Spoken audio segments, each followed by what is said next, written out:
सोलापूर महानगरपालिका कर्मचाऱ्यांच्या विविध प्रलंबित मागण्या तात्काळ मार्गी लावून त्यांच्या दिवाळीला गोडवा आणावा या मागणीसाठी महामानव डॉक्टर बाबासाहेब आंबेडकर ट्रेड युनियनच्या पदाधिकाऱ्यांनी महानगरपालिका आयुक्त डॉक्टर सचिन ओंबासे यांची भेट घेऊन त्यांना निवेदन सादर केले। या निवेदनात प्रमुख 10 मागण्यांचा समावेश असून कर्मचाऱ्यांच्या कल्याणाशी थेट संबंधित मुद्द्यांवर चर्चा करण्यात आली।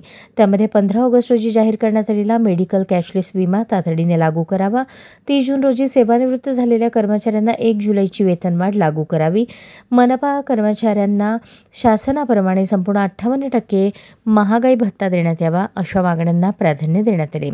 बदली रोजंदारी कर्मचाऱ्यांच्या वेतनात दररोज 100 रुपयांची वाढ, नवीन आकृतीबंधात वर्ग 4 मधील 800 नवीन पदांची निर्मिती, सर्व कर्मचाऱ्यांना 25,000 रुपयांचे समूह अनुदान देण्याची मागणी युनियनकडून करण्यात आली।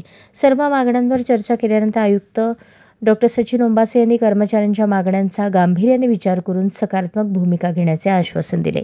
यावेळी ट्रेड युनियनचे अध्यक्ष बापूसाहेब सदाफुले, सचिव विठ्ठल सोनकांबळे, मार्गदर्शक इक्बाल तडकल, खजिनदार अरुण म्हेत्रे, रामचंद्र चंदनशिवे, सुनील शिंदे, धनाजी लोंढे, बिभीषण गायकवाड, राहुल गायकवाड, संतोष गायकवाड, हिरामणी मस्के, नरेश कदम, अभिजित रणदिवे यांच्यासह कर्मचारी मोठ्या संख्येने उपस्थित होते।